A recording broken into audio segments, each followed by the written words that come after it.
Good evening. I'd entertain a motion to reopen the hearing on the petition of Ronald and Diane Lalone. I'll make a motion to open that hearing. I'll second. Reopen. All those in favor? Aye. Aye. Welcome back.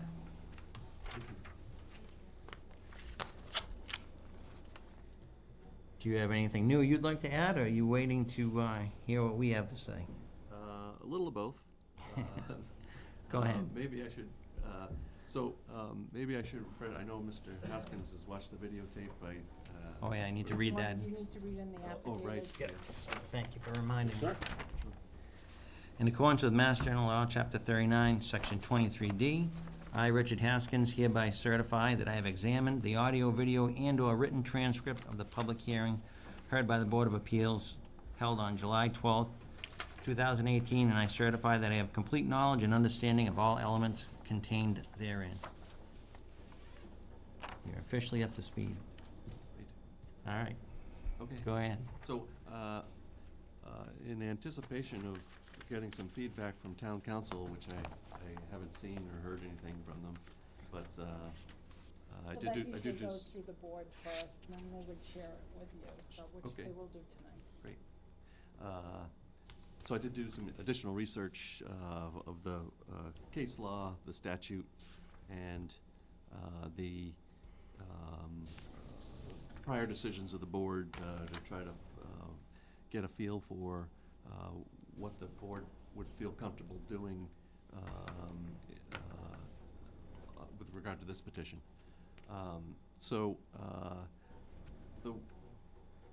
And there are hundreds, literally, of cases interpreting 40A Section 10, which is the variance section under Mass General Law, and many of them deal with cases where neighbors have appealed a decision of the board, and that's I would say 95% of how the cases get up to the court level. So it's a little difficult to say what happens to those other large percentage of cases that don't get appealed and don't go to court because there's no reason to have case law about it. The Massachusetts courts aren't in the business of giving opinions unless there's a case before them to opine about. I did not find anything specifically on point with regard to this particular situation because, again, I believe it's sort of a rare beast. The quirk of the change of the bylaws and the deeding of properties out, leaving this, I think I termed it the last lonely lot of undeveloped land in an otherwise developed neighborhood, which back when it was created and held in separate ownership was a viable lot to build upon. That's sort of a rare thing to have left undone. I looked at the town of Sutton zoning map also to try to figure out if there's any other lots like this that would have this legal quandary, and I at least in this quadrant of town, I couldn't find any. I suppose it's possible there might be one somewhere down in the southern portion of the town, but again, I couldn't find one. So again, I think this is probably a rare situation that wouldn't come up again, as far as I know. So that sort of plays into one of the factors that the board has to find in that the board would not be substantially derogating or nullifying the zoning bylaw. That's one of the factors you have to find under 40A Section 10. That this rare situation exists. The legislature, back when they passed 40A Section 10, gave sort of a home rule to towns to authorize the zoning boards to make decisions like this. And the fact that I couldn't find any decisions exactly on point in either direction leads me to believe that either boards are making decisions similar to this and they're never appealed, or the situation is very rare and just doesn't come up that often. So that's sort of my, in addition to what I previously have submitted in paper and at the last meeting, you know, I put together some proposed factual findings, which I think are in line with what was presented last time for the board's perusal. And if you feel like you're going to issue a decision, I think adopting some of these, some or all of these proposed findings would be appropriate.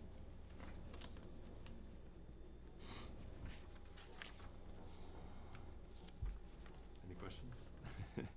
Or comments, or? I don't have any. Anyone else?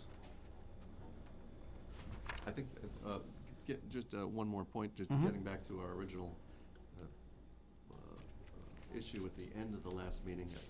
I believe that the zoning board has the discretion to find the proper facts that would support a 40A Section 10 variance.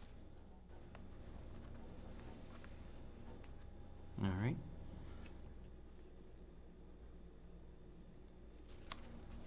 Would you like to hear the questions and the answers that we sent to town council? Sure, yep.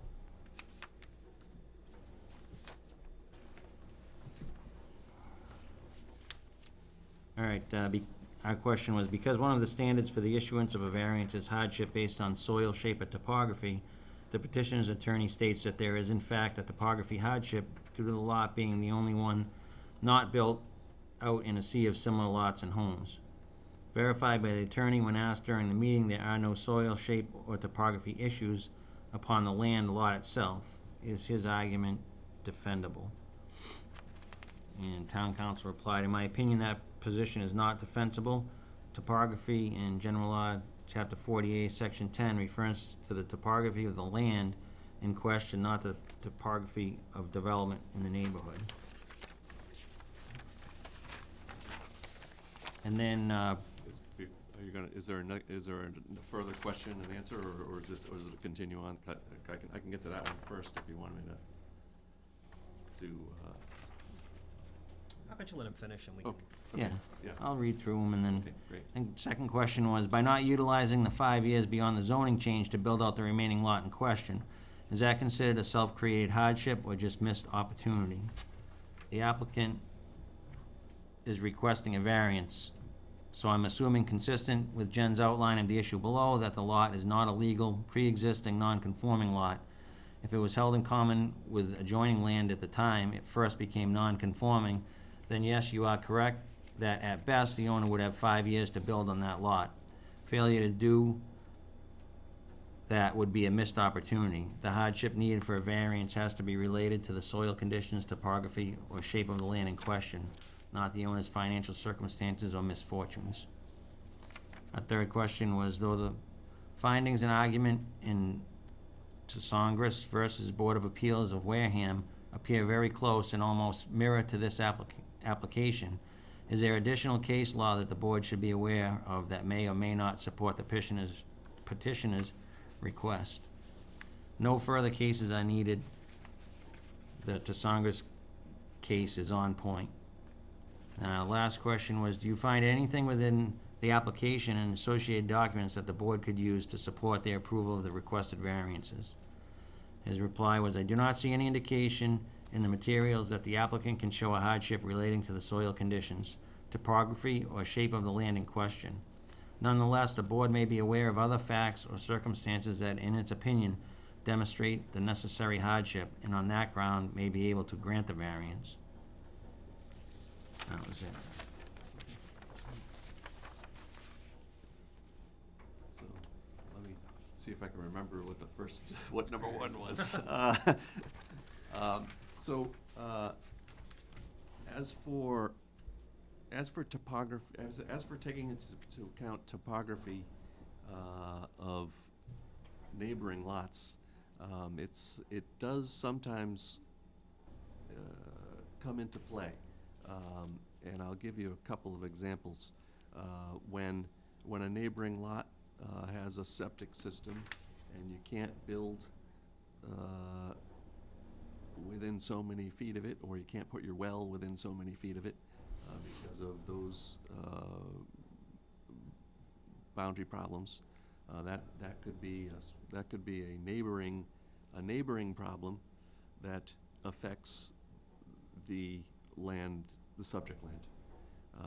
There also could be situations where there might be wetlands, but they're not on this land, they're on somebody else's land, but because the buffer zone trickles onto your property, that also could be really a neighboring problem, but it affects your ability to use your land, and therefore dimensional variance might be in line.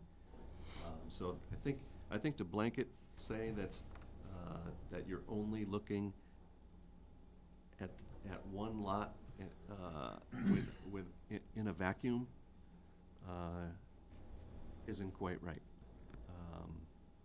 So I would argue that, you know, the topography of the when you look at topography, you look at not only raw land and the rolling, how the land rolls, but you look at the structure. The structures are part of the topography. Once a structure is built and you know, land is developed, that's topography as well.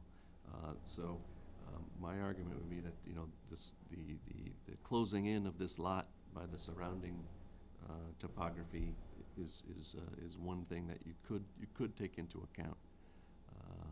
So do those conditions exist on the neighboring lots relating to septic or wetlands? Well, this is a And whether Yeah. they do or not, are the neighboring topographical issues, do they affect the Well, I lot think- size? They don't affect the lot size itself, and sometimes there's been arguments where, and the court has said, you know, size is not shape. So to that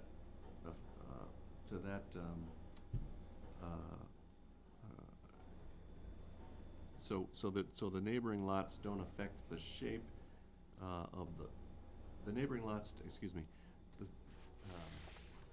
Let me back up. Could you repeat that question one more time? Well, you made reference to a neighboring septic or Yes. wetlands. Right. Which- No, those which conditions could- don't which could- affect the shape of the lot. They Right. could affect where somebody may build on an Where- existing or a non-conforming lot, and Correct. for that, they might need a variance or special permit. Correct. And I'm asking, do these conditions exist in the neighboring lots, and is that why we're asking for a variance on the lot size? No, because it's town water and sewer here, so we don't have those considerations. And I don't believe, according to the GIS map, I didn't see any wetlands on those neighboring lots. And that probably, my argument probably is sort of a general argument, and that probably is to do with the setback issues rather than setback variances rather than acreage and frontage Mhm. issues. You're arguing that our view of topography should be widened to include the Correct. neighborhood, Right. Right. I guess my question is, do you have any case law, though, that, you know, supports your claim that the neighborhoods and, you know, the fact that this is the only non-buildable lot in the neighborhood, or I should say a lot without a house on it, in a neighborhood that's developed, do you have any case law that would support your contention where the court says this, you know, topographically, this is, Right. you know, I don't, and that's because I think, you know, more often than not, no lot is left in this situation because of the change of where it's clearly was a buildable lot when it was created in separate ownership. You know, there's no merger issues. I don't know if the board has dealt with merger before, but it's, you know, so this lot didn't have any merger issues. It was a buildable lot when it was created, and then the bylaw changed unbeknownst to the owners, and that's why that's why we're here today. So no, I did not find any case law that would support it. I haven't read I didn't see the case that they're referring to, so.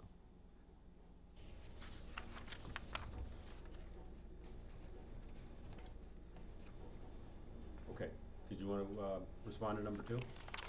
Yes, could someone refresh my memory as to what number 2 was? Of course. By not utilizing the 5 years beyond the zoning change to build out the remaining lot in question, is that considered a self-created hardship or just missed opportunity? Right. The town council responded, the applicant is requesting a variance, so I'm assuming consistent with Jen's outline of the issue below, that the lot is not legal, pre-existing, a non-conforming lot. If it was held in common with adjoining land at the time it first became non-conforming, then yes, you're correct that at best the owner would have 5 years to build on that lot. Failure to do that would be a missed opportunity. The hardship for a variance has to be related to the soil conditions, topography, or shape of the land in question, not the owner's financial circumstances or misfortune. Right. So, in general, and again, this sort of, the academic answer is probably correct. And we're here, presenting what I think are enough facts to get you over the bar. And if you stuck exactly to the academic answer, you would never issue a variance ever in the town of Sutton. Mm-hmm. Because many variance petitions are, let's say someone wants to build a 2-car garage. They can't put it on the right side because the septic is there, so they have to put it on the left side, but the 2-car garage won't fit, and so it goes into the setback. Now, is that a hardship? Not really. Nobody needs a 2-car garage, and it would only be financially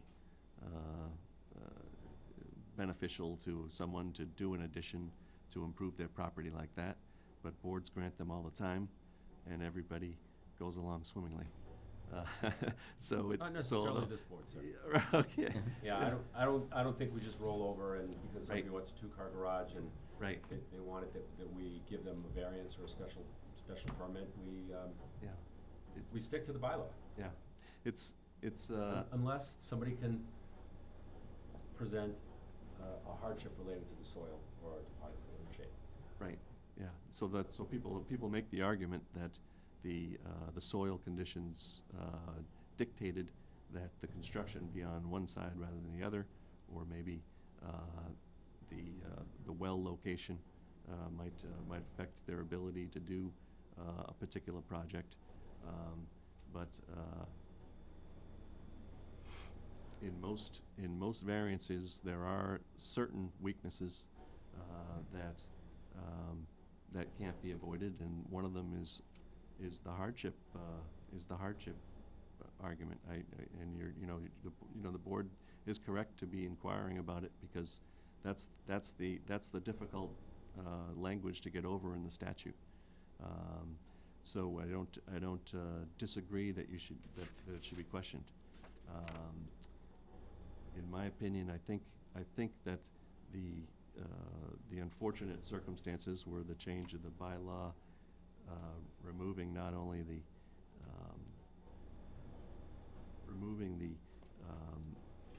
ability of people along this water and sewer in the water and sewer neighborhood, and not having some provision to grandfather in the lots that were created along those water and sewer lines, because it seemed to me that was a pretty good plan. I think they were grandfathered for 5 years, is that right? By state law, but not by the bylaw. Yeah, the bylaw has the ability to add grandfathering in addition to the 40A Section 6 5-year protections. Mm-hmm. But unfortunately, I don't think anybody envisioned this particular problem in that, I think there was a lot of construction in that neighborhood during that period anyway. So that a lot would be left behind is not anything that anybody would probably envision. So,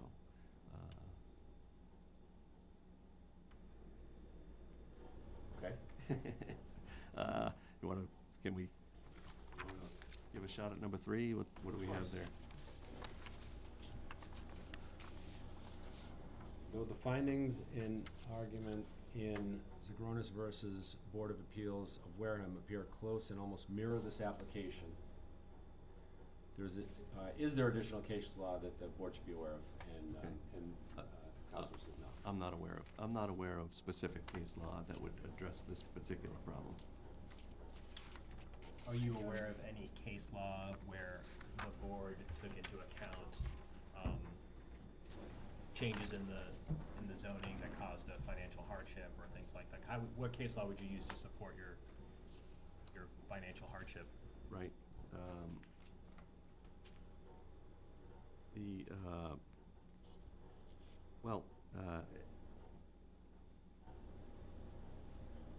Every case on hardship is a little different. And to say that there's one on point to this matter, I can't say that. But you know, most cases where variances are upheld,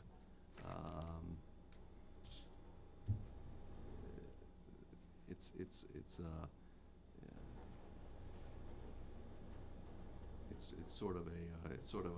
more of an art than a science, I guess I'd say. To say that there's something specific that would apply directly to this situation, you know, there isn't. Again, it's more of a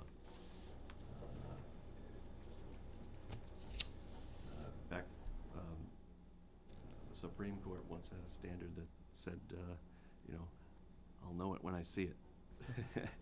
And I think it was Oliver Wendell Holmes maybe who put that forward.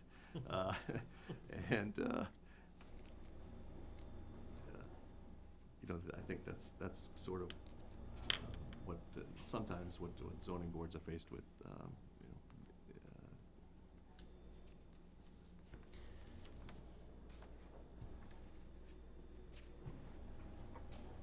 And lastly, number 4 was, we just asked, you know, do you find anything within the application and associated documents that the board could use to support the approval of the requested variances?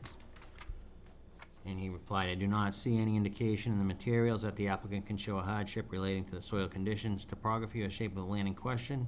Nonetheless, the board may be aware of other facts or circumstances that, in its opinion, demonstrate the necessary hardship, and on that ground may be able to grant the variance.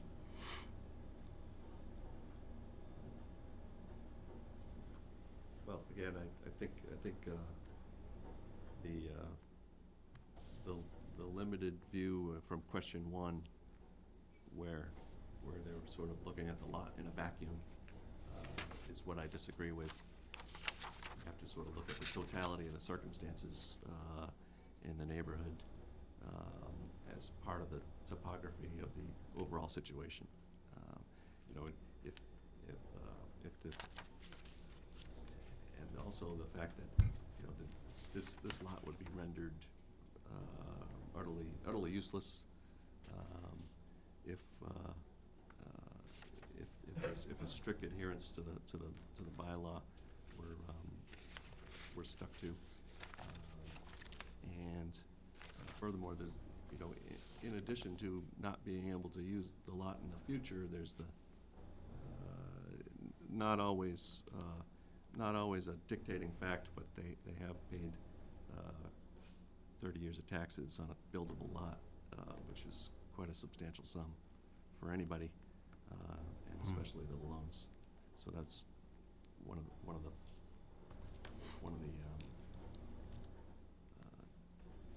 the hardship factors. All right, does anybody else have any other questions? Rich, it looks like you're thinking. I'm not thinking, sir. I don't have any other questions. Anybody else? All right, I guess Okay. we know how you feel, Okay. so I'd entertain a motion to close the hearing. Would you mind if I just ask my Sure. client for 1 second? Yep. If they have anything additional? Sure, please do.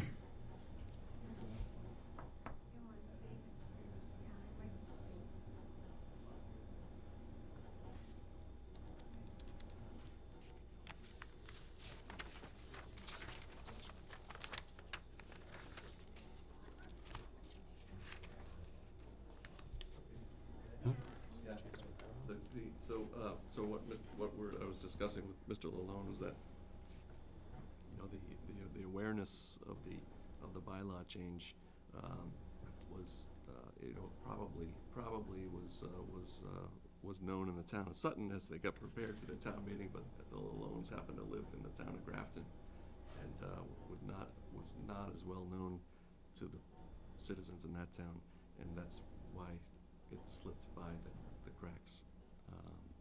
So that's the unfortunate circumstances here. Okay. Anything else?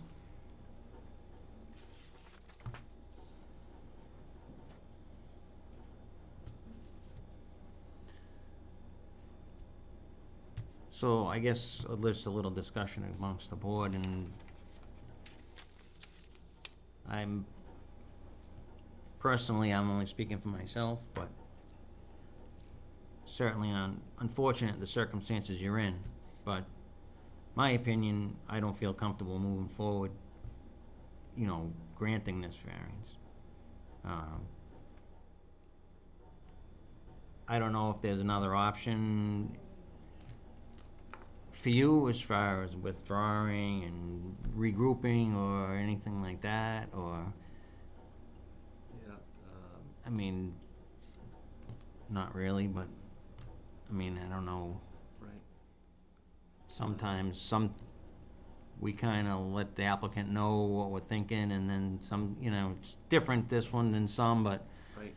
if it's a big addition or something, then maybe they'll say, oh, you know what, let's continue it, and I'll come back next month with something a little different, but it's not really your circumstance, but, just kinda throwing it out there. Yeah. I think having looked at town council's opinion and then some of the case law we were provided with, Sagronis, I don't feel a variance would be lawful. It could be appealed, and I wouldn't be comfortable doing that.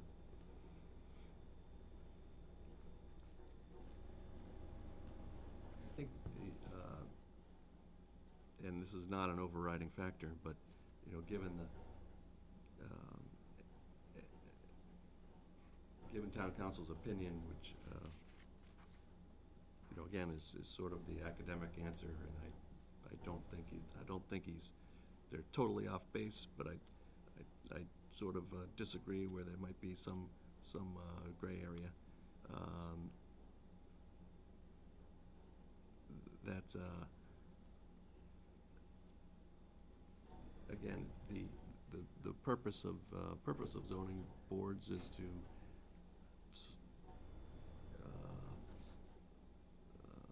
deal with the locality, and sometimes it's not a perfect fit. It could be a square peg in a round hole. But you know, again, we'd suggest that with the support of with the non-opposition by the neighbors, the likelihood that the board's decision along the lines of the proposed findings would be supportable, and I don't foresee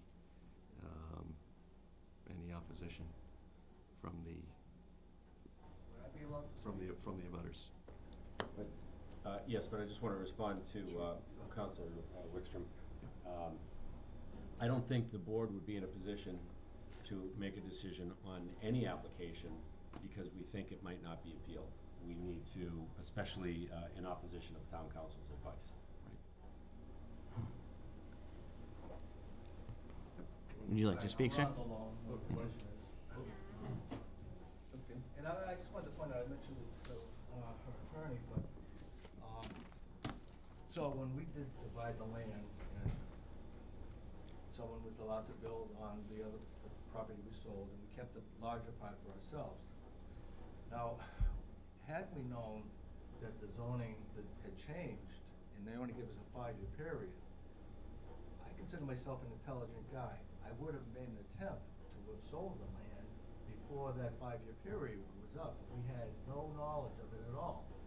So now we've also been paying taxes on it as a buildable lot all these years. So I would assume that would be a rational assumption that someone would think it's a buildable lot, because you're being taxed as, it was valued at $117,000 previous to this last tax bill. And so we had no other, there was pretty much no question, because we didn't know anything otherwise. As I say, even though we live in Grafton, I wouldn't be checking the town of Sutton's, following the laws and what's changing.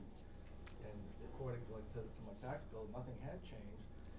And like I said, as a reasonable person, if I knew that I only had 5 years, I would have definitely made it, because otherwise, why would I sit on a useless piece of land and pay taxes on a buildable lot for all these years? That doesn't make any sense. So as far as that question that you posed, was posed by town council about, was it a missed opportunity type of deal? No, it wasn't a missed opportunity. It was just no knowledge on our part of the fact that the zoning had changed and that our land basically became a worthless piece of land. So I just wanted to point that out. Like I said, we're not stupid people, and like I say, I think any reasonable person would have, had they known, made an attempt to sell the land while it was still within a 5-year period, so it would have been worth something.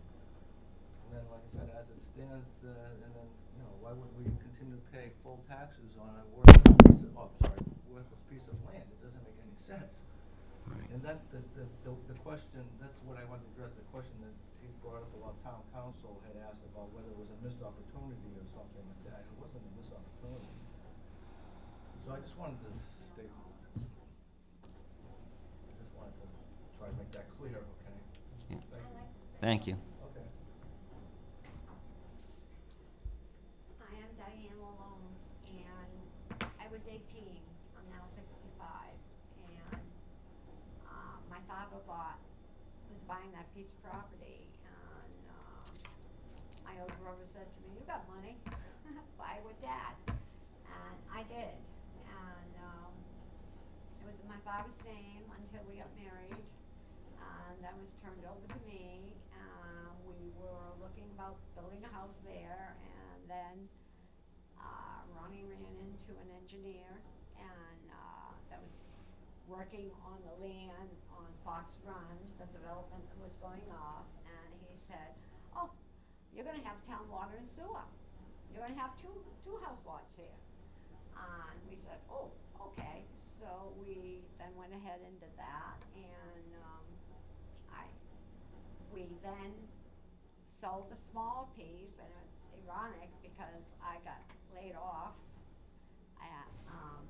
after 21 years at one Gordon company, and I sold my piece of land the day I picked up my check for the piece of land I sold, and then we had this other, and this was going to be my retirement, and it was always my security blanket. And when I was 46 and a half, I had brain aneurysm. And fortunately, I'm standing here, and fortunately, I'm talking, but unfortunately, I had to give up my career as a purchasing agent in manufacturing, and that created hardship because I lost a very, very big salary. And we had no idea at all about the zoning change or anything, because we would have sold a piece of property. And I just want to tell you that you say it, topography and blah blah blah. Well, I'm telling you right now, this is hardship, okay? Because I, at 46 and a half, after my aneurysm, and then my husband got laid off at 57, and he's now 69, and this was always kind of like a little piece of the pie we were going to use for retirement. So I just want to let you know that as far as I'm concerned, it is hardship, and very confused because it's been 4 or 5 months of extremely unbelievable stress about all this happening, and I do understand certain things, but I just wanna make my point clear. Thank you. Thank you. I just had one comment about the Demetrios Sagronis, I guess they say it, case. If you look on, well, let's see, they're back in front, so,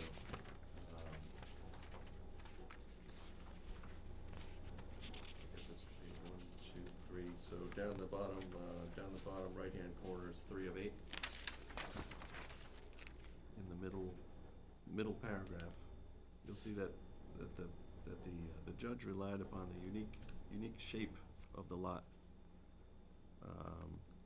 So it seemed, and then it also talks further on that the arguments that so it looks like the case was argued at the trial level. Yep. And then it went up to the appeals court, who upheld the trial court. The trial court's finding that the lot had become burdened with an oddity of shape. So I think their argument and my argument is a little different in that we're not arguing shape. We agree it's a square rectangular lot. We're relying upon topography, which again is so I would say the Demetrios case is not the same facts as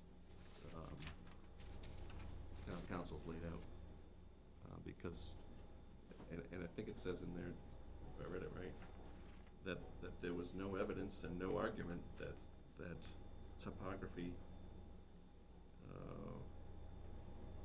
or soil conditions were argued at the trial level. So this is similar but not the same, and I would say the court did not reach that issue of topography.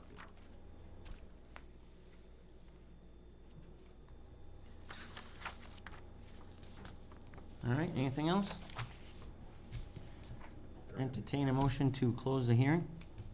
I'll make a motion to close this hearing. Second on that. Second. All those in favor? Aye. All right, we'll do a work session. Can I step back now? Yep, Okay. thank you. Thank you, everyone. Thank you for I'll your time. entertain a motion to open a work session on the Lalone petition. I'll make a motion. Second. All those in favor? Aye. So I'll entertain a motion, and then we can have some more discussion if we wish. The petitioners are requesting a variance relief for lot area and lot frontage needed for the construction of a single-family home. Would anyone like to make a motion? Mr. Chairman, may I ask what I don't have the application in front of me. What is the actual, Dimensional variances that they seek?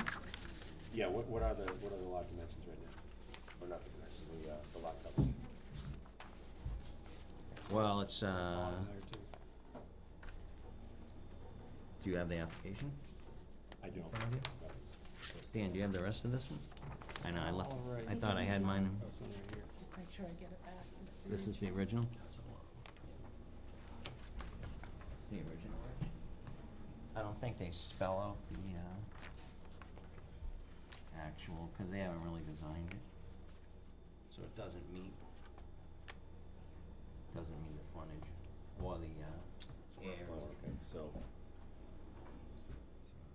So they're asking for a blanket kinda relief of the lot area and lot frontage.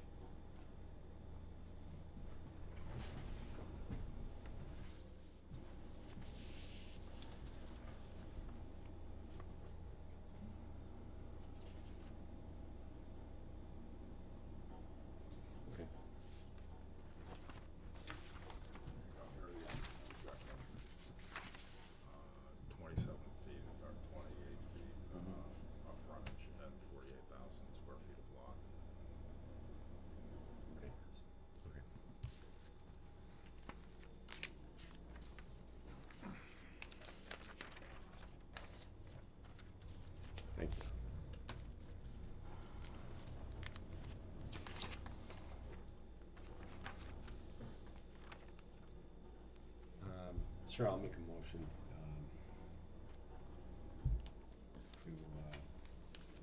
to deny the application. Second? All right, open for discussion. I think that if there was a hardship related to the actual soil shape, topography of the land, I don't personally buy the topographical argument of a neighborhood with a vacant lot. I think it's hard, doing what we're gonna do tonight, but I'm not sure as a board we have the authority to make a lot buildable that is not buildable. We can make a non-conforming lot, you know, we can put structures on it, but I don't think we can just create buildable lots. That's the language. We can't Right. make it a buildable lot. Can't change the zoning for one case. As difficult. Certainly unfortunate. I mean, there's no as difficult denying as it that, is, but- and as hard as the circumstances are for the family, you know, we're here to uphold the bylaw, Right. not rewrite it. I agree. So we have a motion and a second. All those in favor? Aye. Opposed? The ayes have it. Sorry, folks. That was not easy. Let's write up. We'll need to put in some solid reason. I'll entertain a motion. Oh, we have some minutes also. We have some minutes from July. If everybody's taking a minute to review those.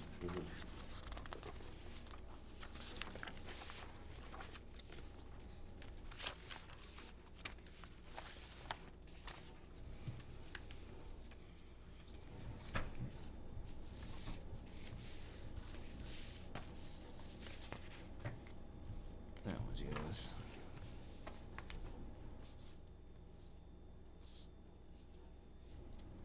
Stay a second.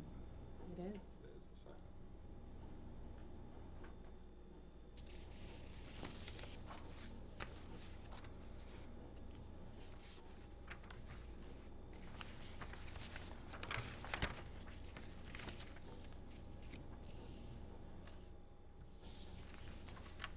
So while Dan's doing that, do we need a motion to accept these minutes? Yes, we do. I will make that motion. Second. All those in favor? Aye. Aye.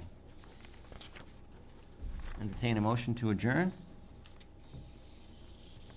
I will make a motion to adjourn this meeting. All those in favor? Aye.